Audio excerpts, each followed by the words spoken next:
Bonjour. Merci de nous accorder cet entretien aujourd'hui au WordCamp Bordeaux.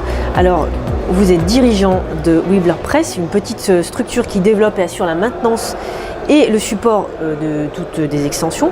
Je voudrais aujourd'hui qu'on parle de AMP. C'est quoi?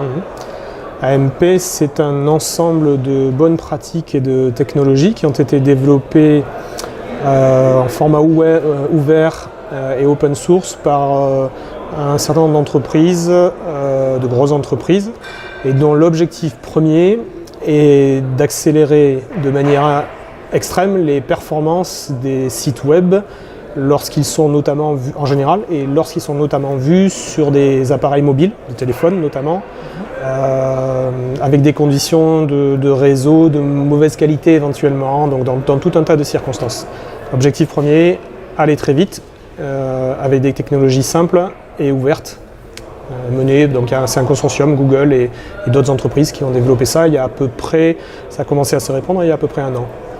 Si une personne découvre et s'interroge là-dessus, est-ce que tu pourrais nous donner des exemples concrets d'utilisation?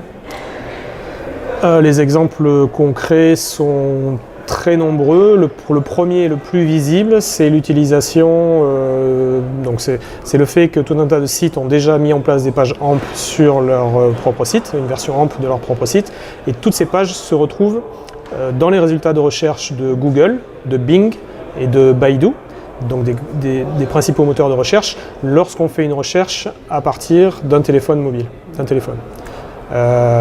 et l'application est immédiate, c'est-à-dire que vous faites une recherche, vous cliquez sur un lien marqué AMP et vous avez le résultat qui s'affiche instantanément. Voilà, c'est ça la première expérience de la plupart des gens avec de AMP, ce sera ça.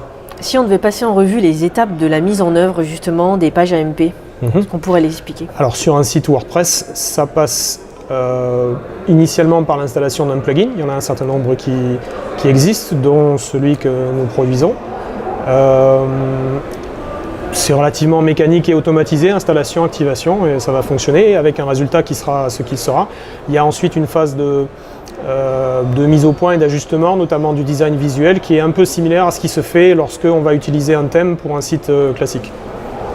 Est-ce que tu pourrais nous communiquer une astuce sur WordPress et en tout cas sur AMP à nos internautes face caméra? Ok, une astuce.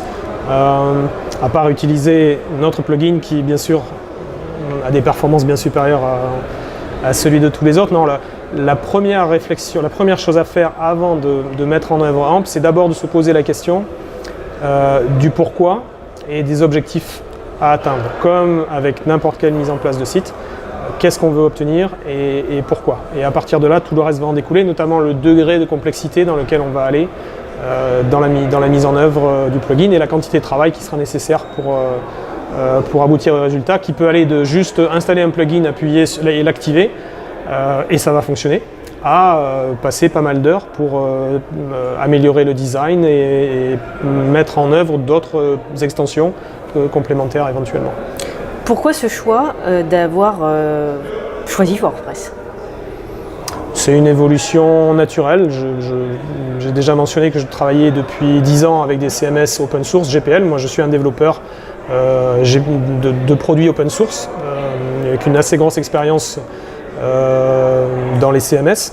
Et WordPress fait partie des 3 grands CMS, donc c'est une évolution naturelle de porter ce qu'on sait faire dans d'autres domaines vers un nouveau secteur, un nouveau pour moi bien sûr, mais qui se trouve être le leader en plus et le plus répandu. Donc c'est une évolution, je pense, relativement naturelle, assez attractive parce qu'il y a beaucoup de choses qui se ressemblent et beaucoup de choses qui sont différentes aussi. Donc il y a pas mal de découvertes et de recherches à faire. C'est assez prenant. Ça nous a bien pris pendant les 6 derniers mois et c'est vraiment un chemin un peu long, mais qui vaut le coup, je pense, à la fois pour nous et j'espère pour les autres. Donc WordPress est un outil professionnel?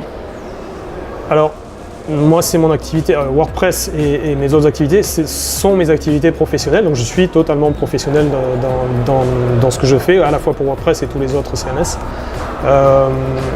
WordPress est totalement un outil professionnel pour les professionnels qui l'utilisent. Et il est un outil professionnel également pour les gens qui ne sont pas professionnels mais qui voudraient s'en servir. C'est un des avantages qu'on a déjà évoqué plus tôt et qui est quelque chose de majeur, je pense. Yannick, merci pour cet échange. Merci beaucoup.